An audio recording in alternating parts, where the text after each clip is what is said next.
আল্লাহ তাআলার দেওয়া কত বড় একটা নিয়ামত, সেটা শুধুমাত্র আমরা অসুস্থ হওয়ার পরেই বুঝতে পারি। তাই যারা যারা এখনো সুস্থ আছেন তারা আল্লাহ তাআলার কাছে শুকরিয়া আদায় করেন। আসসালামু আলাইকুম এভরিওয়ান, সবাই কেমন আছেন? আই হোপ সবাই অনেক অনেক ভালো আছেন, কিন্তু আমি ভালো নেই।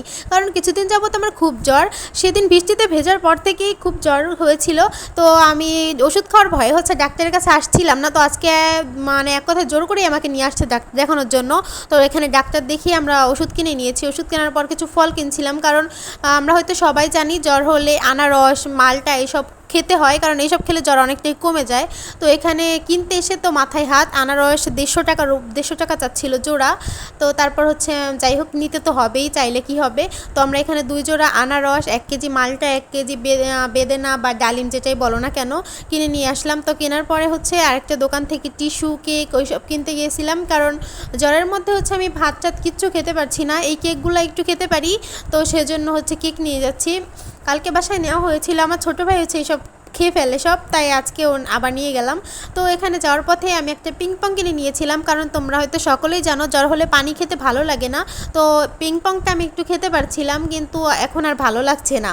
তো তাই হচ্ছে ঢং করে একটু আকাশ দেখিয়ে ভিডিও করতেছিলাম, যে যাই হোক ইগনোর করো সব।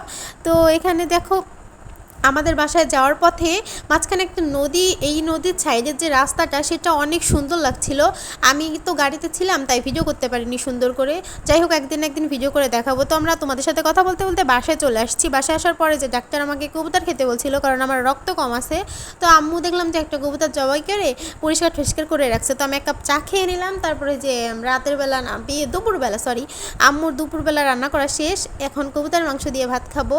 তো কবুতর মাংস আমার বরাবরই খেতে খুব ভালো লাগে। তোমরা কে কে কবুতরের মাংস খেতে পছন্দ করো অবশ্যই কমেন্ট করে জানাবা, ঠিক আছে? তো তারপরে খাওয়া দাওয়া শেষ করে একটু রেস্ট নিয়ে হচ্ছে ঘরে আর থাকতে ভালো লাগছিল না। কয়েকদিন ধরে হচ্ছে ঘরে প্রায় 5-6 দিনের মতো ঘরেই বসেছিলাম। আমি এমনিতেও ঘর থেকে কোথাও বেশি একটা যাই না, তো তাও একটু মাঝে মাঝে ছাদে যাওয়া হতো। কিন্তু এতদিন অসুস্থ থাকার কারণে আমি ছাদেও যাইনি, কোথাও যাইনি। তো আজকে ভাবলাম একটু ছাদেই যেয়ে ঘুরে আসি, কারণ ঘরে থাকতে থাকতে কেমন একঘেয়েমি লাগে আর শরীরটা আরও ম্যাচম্যাচ হয়ে যায়। আমার হাজব্যান্ডও সারাক্ষণ খেলতেই থাকে, চলো ছাদে যাই চলো ছাদে যাই। তো এই যে আমরা ছাদে এসে একটু ঘোরাফেরা করলাম। তো এখানে হচ্ছে ঘোরার পরে আম্মু নিচে ডাকছিল। তো দেখলাম যে আম্মু ডালিমগুলো সব ছাড়িয়ে তারপর আমাকে ডাকছে খাওয়ার জন্য, কারণ বুঝতেই পারছো অসুস্থ। তারপর ডালিমগুলো খেয়ে এখন হচ্ছে সবাই এই যে চা খাচ্ছে। তো আমার ভাই বলছে যে আপু আমাকে কেক বার করে দাও, ও কেক খাবে, আমার কেক ওই আগে খাবে। তো যাই হোক ওকে তো দিতেই হবে, ছোট মানুষ না। তারপর ওকে আমি কেকগুলোকে বের করে দিচ্ছিলাম কেটে কেটে, ও খাক আগে, তারপর হচ্ছে আমার খাওয়া। তো ওকে সব কিছু খাইতে দিয়ে আমি আবারও উপরে চলে আসছি, কারণ এখন আর আমার ঘরে মন বসছিল না, যেহেতু একবার বাইরে আসছি। তো এখন আর ভাল লাগছিল না। তো এই যে আজকের আকাশটা কিন্তু অনেক সুন্দর ছিল।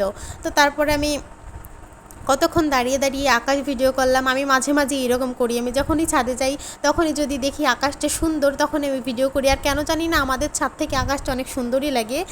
তো হয়তো সবার ওখানেই লাগে, বাট আমার মনে হয় আমাদের ছাদ থেকে একটু বেশিই সুন্দর লাগে। আমি তো যখনই যাই এরকম ওয়েদার দেখি আমি ভিডিও করি অনেকক্ষণ। তো সেদিন হচ্ছে জ্বর ছিল তাই ভালো করে ভিডিও করতে পারিনি। তো এই যে দেখো আমার গাছে কিন্তু রজনীগন্ধা ফুল ফুটে গেছে। আমার অনেকগুলো রজনীগন্ধা গাছ আমি শীতের সময় এনে লাগিয়েছিলাম, সেগুলোতে এখন ফুল এসছে। এই যে 2টা গাছে ফুল এসছে, আরও হচ্ছে আমি বেলকনিতে লাগিয়েছি ওইগুলা, আর এগুলো হচ্ছে ছাদে। তারপরে এই যে আমার মরিচ গাছ, আমি মরিচ গাছ লাগিয়েছিলাম, সেই মরিচ গাছগুলোতেও কিন্তু মরিচ হয়েছে। অনেকগুলো মরিচ এখান থেকে আগেও খাওয়া হয়েছে, আর এগুলো হচ্ছে এখন নতুন নতুন ধরেছে। তো এই যে এইখানে হচ্ছে 2-3টা মরিচ গাছ লাগানো।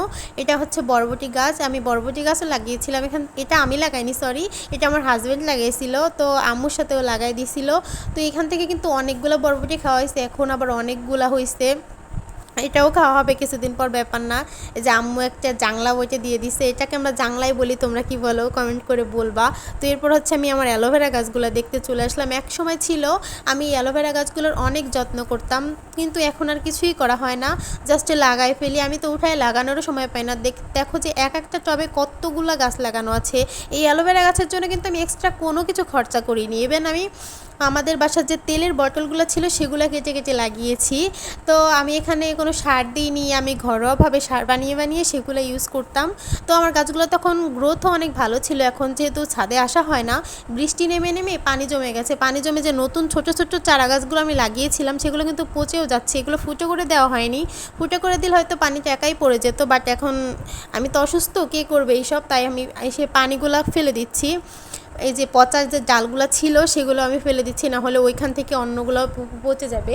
তো এই যে এই বড় বড় গাছগুলো, এইগুলাই কিন্তু আমার প্রথম লাগানো গাছ, আর এইগুলোই আমার সবথেকে প্রিয় গাছ। তো সবাইও এই গাছগুলোকে খুব পছন্দ করে। তোমরা কিন্তু আমার গাছগুলোকে দেখে একটু মাশাল্লাহ লিখে দিও।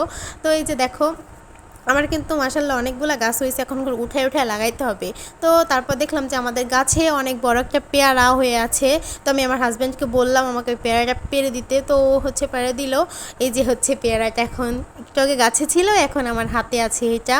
তো পেয়ারা ঠেয়ারা খাওয়া শেষ করে নিচে চলে গেলাম আমরা, সন্ধ্যাও হয়ে গেছিলো তখন। তো সন্ধ্যাবেলা হচ্ছে আম্মু এখানে আনারস, তারপর হচ্ছে মালটা এসব কেটে দিয়েছিল, তারপর হচ্ছে এগুলো আমরা সবাই মিলে খেলাম। যদিও আমি এখন কিছুই খেতে পারছি না, তো যাই হোক সবই একটু একটু করে খাচ্ছি। তারপর ওই যে আম্মু শিং মাছ, তারপরে আরও কী মাছ বলে অতটা নাম জানি না আমি, তো সেগুলো হচ্ছে রান্না করছিল। তো শিং মাছ খেলেও নাকি রক্ত হয়, সেই জন্য আম্মু এইগুলাই রান্না করছে, এগুলাই রাত্রের খাবার। তো ভিডিওটা এই পর্যন্তই, পরবর্তী ভিডিওতে দেখা হচ্ছে। এ পর্যন্ত সবাই ভালো থাকবে, সুস্থ থাকবে, আর আমার জন্য অবশ্যই দোয়া করবা যেন আমি তাড়াতাড়ি সুস্থ হয়ে যাই। আল্লাহ হাফেজ।